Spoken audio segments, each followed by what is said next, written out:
প্রথমে জটেশ্বর মন্দিরে মহাভক্তিভরে পুজো দিয়ে তারপরে জেলাশাসকের অফিসে মনোনয়নপত্র জমা দিলেন বিখ্যাত অভিনেতা লকেট চট্টোপাধ্যায়। তারা বলছে যে ভারতীয় জনতা পার্টি লকেট চট্টোপাধ্যায়কে তেনারা বলছে যে তিনি নাকি মাফিয়া নিয়ে ঘুরে বেড়ান। আমি আপনাদের কাছে বলতে চাই, আমরা একটা অভিযোগ আমাদের তরফ থেকে করা হচ্ছে। অভিযোগে বলা হচ্ছে violation of rules and regulation of misconduct all India Trinamool Congress candidate mister Rachana Banerjee by using booms and anti-social in the campaign of election process. এখানে আপনারা দেখতে পাচ্ছেন প্রার্থী যিনি আছেন তার পেছনে কে দাঁড়িয়ে আছে,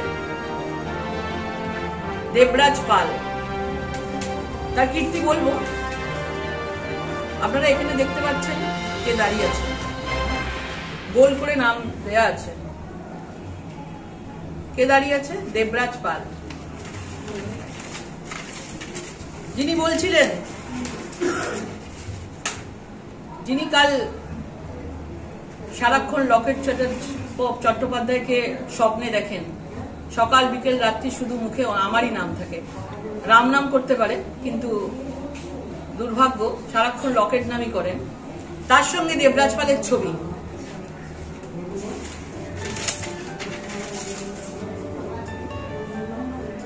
অসিত মজুমদার, দেবরাজ পালের ছবি। এখানে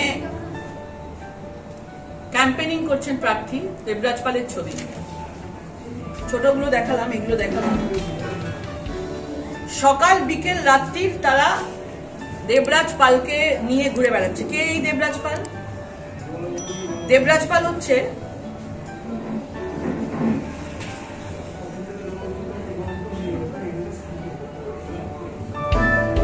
তোলাবাজির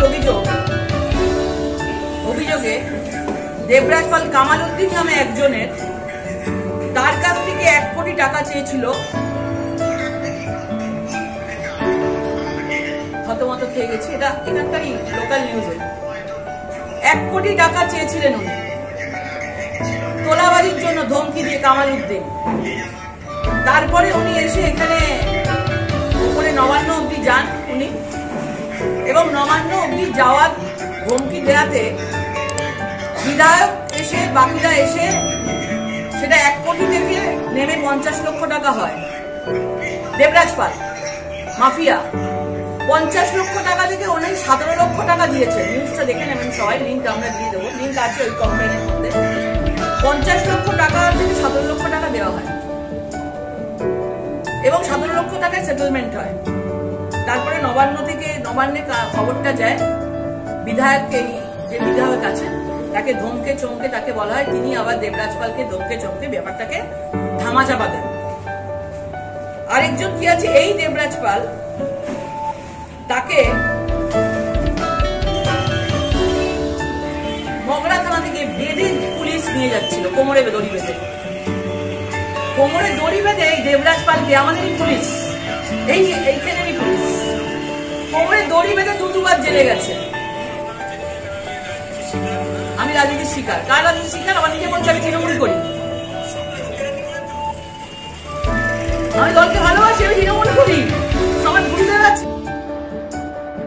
আপনারা দেখছেন নিউজ পারফেক্ট ইন্ডিয়া, সব সময় সবার মাঝে সবার আগে। আর এই ধরনের সমস্ত রকম খবরের জন্য এখনই আমাদের চ্যানেলটিকে সাবস্ক্রাইব করুন এবং আমাদের সাথে যুক্ত থাকুন আর দেখতে থাকুন নিউজ পারফেক্ট ইন্ডিয়া।